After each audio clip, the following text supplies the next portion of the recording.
Hello les potos et bienvenue à cette année 2021 sur ma première vidéo de l'année. Alors désolé, j'ai pas pu mettre beaucoup de vidéos ces temps-ci puisque j'ai déménagé. D'ailleurs vous voyez, le décor a complètement changé. Et du coup j'en profite pour faire cette vidéo parce qu'il y a un carton que j'avais reçu durant le déménagement que je n'ai toujours pas ouvert. Et vraiment je voulais vous le présenter parce que c'est quand même une statue que j'attends depuis un tout petit moment déjà. Donc voilà, la fameuse statue. Voilà, première chose, on a la partie entre guillemets frontale du sur-carton. Attention, c'est le sur-carton. C'est la marque Weta Workshop, on connaît, c'est la marque de Peter Jackson, bien évidemment. Et puis sur le côté, on a plein de petites informations. Pour la plupart inintéressantes, peut-être d'autres un peu plus. Par exemple, voilà, le numéro de série, tout ça, on s'en fout. Mais première chose intéressante, on sait ce qu'il y a à l'intérieur, c'est le buste du Balrog, donc pour le rappel, c'est la créature qu'on voit dans la communauté de l'anneau, le premier Seigneur des Anneaux. Le numéro qu'il possède, le 238 sur 666, 666 le chiffre du diable, c'est le petit clin d'œil de Weta. Le nombre de pièces, voilà une pièce. Et puis, deuxième chose plus intéressante déjà, c'est le poids de la statue, 8,5 kg. Sur le site internet, c'est encore plus précis, c'est 8,2 kg. Et le poids du carton, 11,5 kg. Ensuite en bas, je ne vais pas vous les donner, c'est les dimensions du carton, on s'en fiche. On va regarder à l'intérieur sur les dimensions surtout de la statue. On va ouvrir et on va regarder déjà les informations qu'il y aura sur le vrai carton.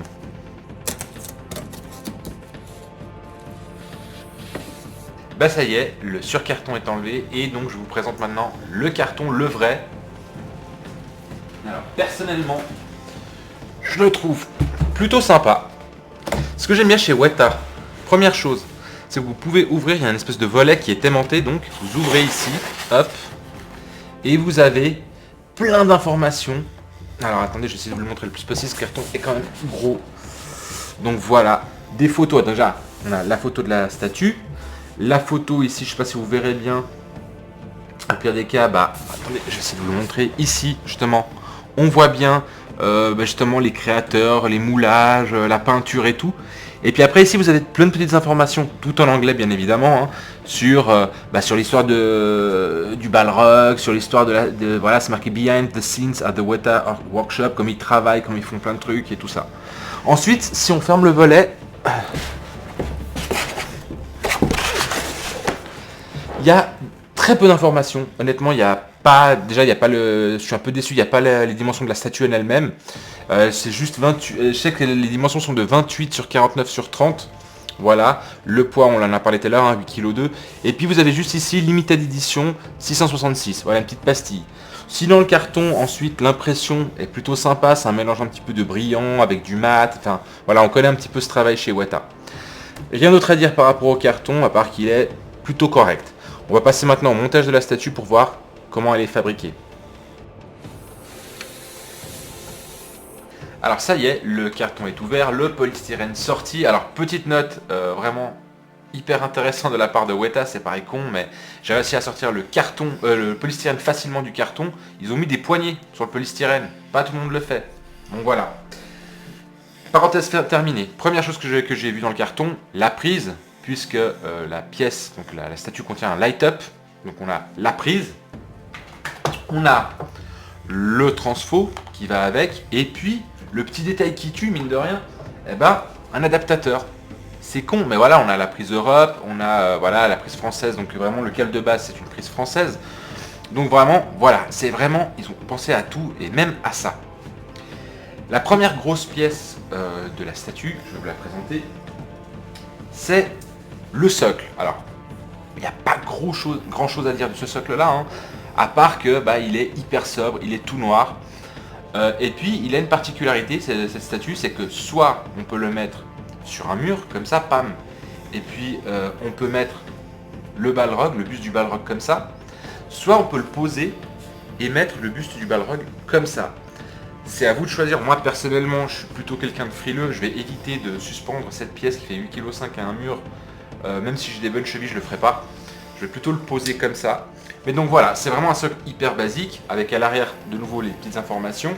on a le numéro de la statue, donc le 238 sur 666, on l'a vu tout à l'heure. Et puis on a un petit truc que je vous ai pas parlé tout à l'heure, c'est le nom du créateur, du sculpteur de la statue, qui s'appelle Jamie Beswarick. Voilà. Donc, est-ce que c'est intéressant? Non, mais au moins ça le mérite d'être là. Donc, voilà pour le socle que je vais poser ici en attendant.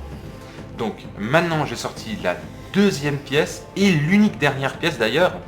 Et c'est ça que je vous disais que je kiffais, c'est que c'était tout en un bloc, le buste est en un bloc, il n'y a pas des pièces à assembler, tout ça, qui fait qu'on voit les frontières, non, le buste il a été fait en un bloc, et ça c'est vraiment génial de la part de Weta. Petite pièce supplémentaire que j'ai vue en enlevant la tête, une vis, tout simplement, pourquoi? Parce que la vis, enfin la tête va être, le buste va être vissé au socle ici, via le trou. Ouf, on respire, donc voilà, petite vis que je mets de côté pour l'instant. Et je vais vous présenter le buste. Alors, le voilà. Hop, je fais hyper gaffe. Tac, voilà. Alors, si je mets ma tête à côté, vous voyez un petit peu la tête que ça a, enfin la taille que ça a à peu près. Hein.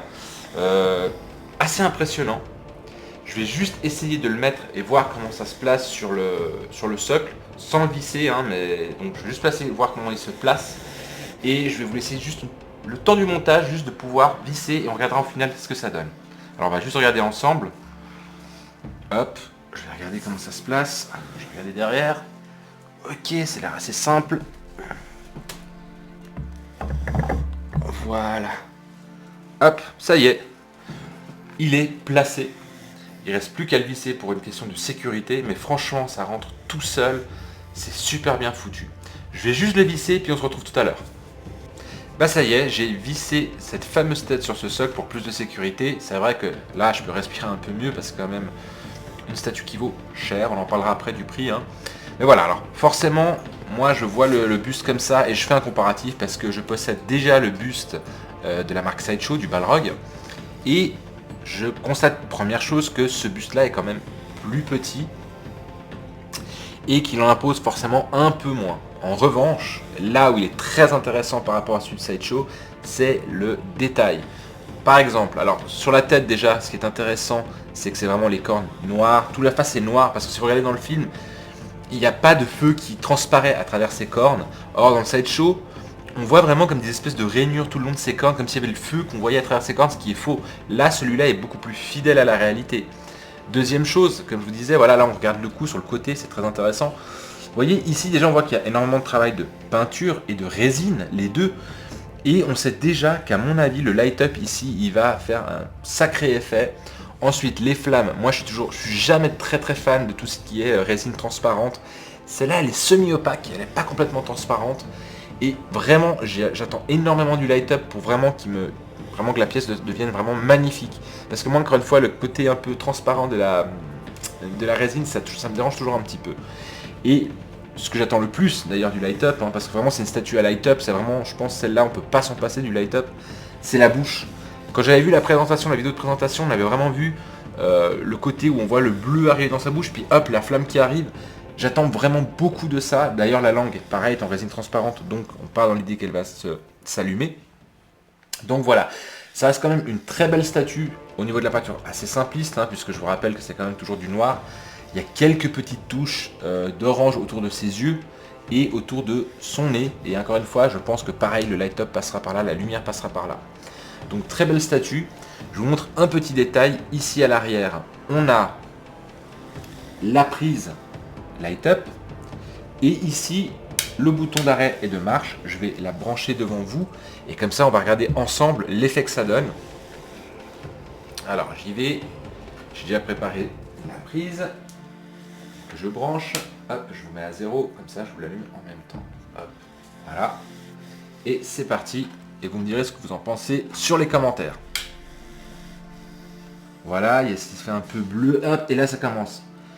Alors, honnêtement, j'ai adoré le départ. Et autant là, voilà, vous voyez, typiquement comme elles font les lumières, pour moi, ça fait un peu trop vraiment carousel, quoi. Ça fait vraiment fête foraine. Là, comme ça va. Par contre, cet effet-là, comme ça, où il y a les remontées de lumière, j'aime moins. J'aurais préféré que le truc soit peut-être un peu plus fixe et limite un peu clignotant. Mais le côté où ça monte comme ça pour donner comme si une flamme remontait, je suis moins fan. En revanche, le départ, j'ai vraiment surkiffé. Vraiment ce côté bleu, le départ de la bouche, et puis hop, ça part en flamme. J'ai trouvé ça génial. Après, voilà, vous voyez quand même, dès que c'est allumé, ça a quand même déjà une autre gueule. Les yeux, le nez, la bouche, ça, on est quand même sur quelque chose de vachement plus beau que quand il est éteint. Donc voilà, c'est toujours un peu le compromis quand on achète des statues avec des light-up. Quand elles sont éteintes, parfois elles sont vraiment bof, voire vraiment pas belles. Et dès qu'on fout la lumière, voilà, ça tabasse tout, quoi. Alors, au niveau du prix, honnêtement, je m'en souviens plus exactement, ça fait quand même un bon moment que je l'ai payé, mais c'était autour des 600, 650 euros.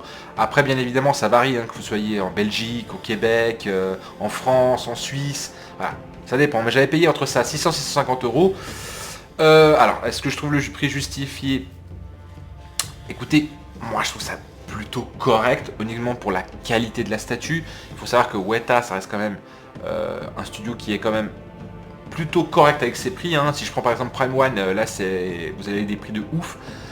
Là, Weta, c'est plutôt correct. Honnêtement, vu le travail rendu, vu le light-up, vu tout ça, et encore une fois, en plus, c'est une pièce du Seigneur des Anneaux et pas du Hobbit, je trouve franchement plutôt hyper correct de leur part.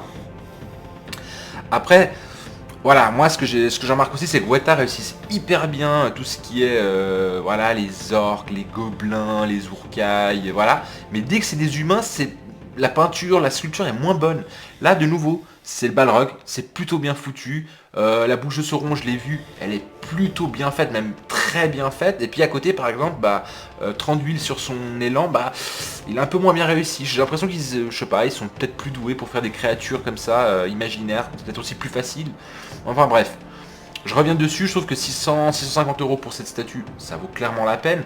Et puis c'est quand même une super belle pièce, elle est assez sobre, donc elle va dans plusieurs milieux, on va dire comme ça un peu, ceux qui sont fans de cinéma, ça va plutôt pas mal. Donc voilà, plutôt satisfait de la statue. J'ai plus grand chose à vous dire d'autre sur elle, donc voilà. J'espère que vous avez aimé la vidéo, pardon. Si c'est le cas, vous n'hésitez pas, vous mettez un petit pouce bleu et puis vous pouvez aussi vous abonner à la chaîne. Si vous avez des questions, des remarques sur le buste ou même sur mes vidéos, vous n'hésitez pas, vous le mettez en commentaire. Et puis voilà, mais je pense qu'en attendant, prenez soin de vous et bye bye.